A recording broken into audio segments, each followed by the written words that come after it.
जय श्रीराम। भगवद्गीता जशी आहे तशी।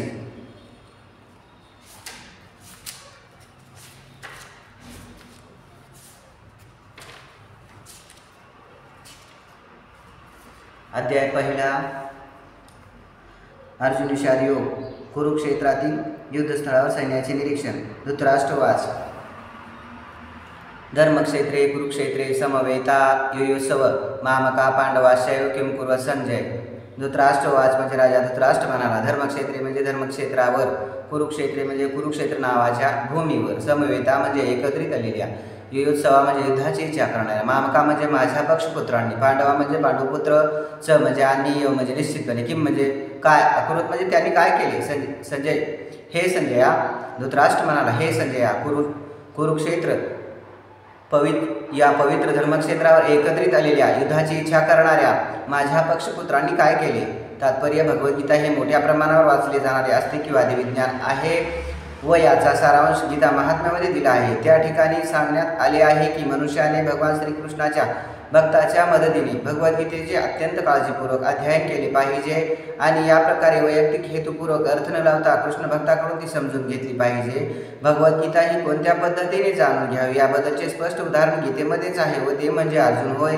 त्याने भगवद्गीता प्रत्यक्ष भगवंताकडून श्रवण करून जाणून घेतली।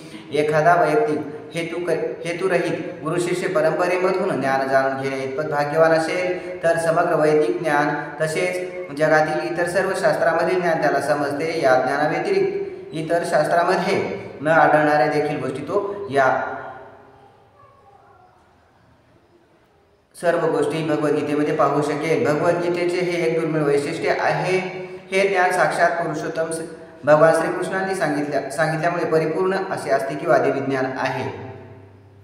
महाभारतात वर्णिलेल्या धृतराष्ट्र आणि संजय यांनी केलेली चर्चा ही या श्रेष्ठ तत्वज्ञानाचा मूलभूत आधार आहे। वैदिक ज्ञान पुरातन वैदिक काळापासून पवित्र तीर्थस्थळ असणाऱ्या कुरुक्षेत्र या ठिकाणी गीतेमध्ये तत्वज्ञान सांगण्यात आल्याचे आपल्याला समजून येते। स्वतः भगवंतांनी ते जेव्हा या पृथ्वी तलावर होते तेव्हा मानव समाजाच्या मार्गदर्शनाकरिता हे ज्ञान सांगितले।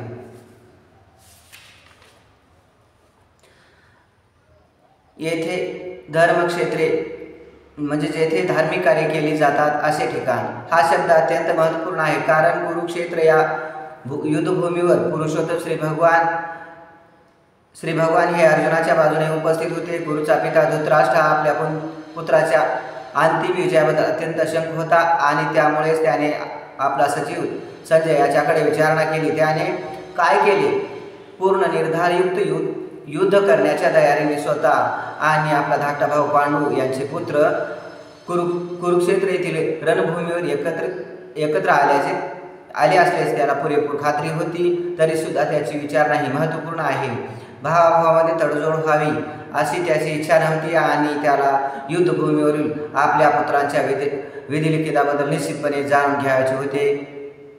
कुरुक्षेत्राचा वैदिक साहित्यामध्ये स्वर्गातील देवतासाठी सुद्धा पूजनीय असे स्थान म्हणून उल्लेख करण्यात आला आहे आणि अशा पवित्र कुरुक्षेत्रावर युद्ध करण्याचे ठरविल्याने युद्धामधील अंतिम निर्णयावर होणाऱ्या परिणामाने तर धृतराष्ट्र आणखी भयभीत झाला।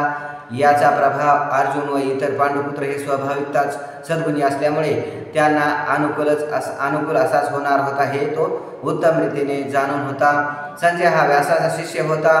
तो जरी धृतराष्ट्राच्या कक्षामध्ये होता तरी व्यासाच्या कृपेने तो कुरुक्षेत्र येथील युद्धभूमी पाहू शकत होता। यासाठीच धृतराष्ट्राने युद्धभूमीवरील परिस्थितीबद्दल त्याच्याकडे विचारणा केली। पांडव आणि धृतराष्ट्राचे पुत्र हे दोघेही एकाच कुटुंबात होते, पण या ठिकाणी धृतराष्ट्राचे अंतर्मन उघडे करून दाखवण्यात आले आहे। त्याने मुद्दाम आपल्या पुत्राचा कुरु म्हणून उल्लेख केला आणि पांडुपुत्रांना कुळाच्या वारसाकातून वगळले। यावरून कोणीही धृतराष्ट्राच्या आपल्या पुतण्याशी म्हणजे पांडुपुत्राशी असणारा विशिष्ट संबंध सहजपणे जाणू शकतो। प्रारंभी केलेल्या चर्चेवरून हे निश्चित आहे की ज्याप्रमाणे भाताच्या शेतामधून अनावश्यक तण काढून टाकले जाते त्याप्रमाणे धर्मपिता भगवान श्रीकृष्णाच्या उपस्थितीवर कुरुक्षेत्र यात्रा नावात धृतराष्ट्राच्या पुत्रासहित इतर सर्वांचा समूह नायनाट केला जाईल आणि युधिष्ठिर प्रमुख असलेल्या धार्मिक वृत्तीच्या लोकांची स्थापना स्वतः भगवंत करतील. धर्मक्षेत्रे व कुरुक्षेत्रे या शब्दाचा ऐतिहासिक आणि वैदिक महत्त्वाबरोबर हे विशेष महत्त्वपूर्ण आहे.